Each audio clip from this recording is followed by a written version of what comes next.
Good morning. So available na naman ulit ang ating kal for only 150 pesos.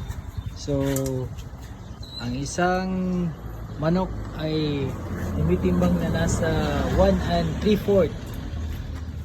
Grabe. Good for mga 5 tao, isang pamilya. So nandito lang po ito sa Palanas,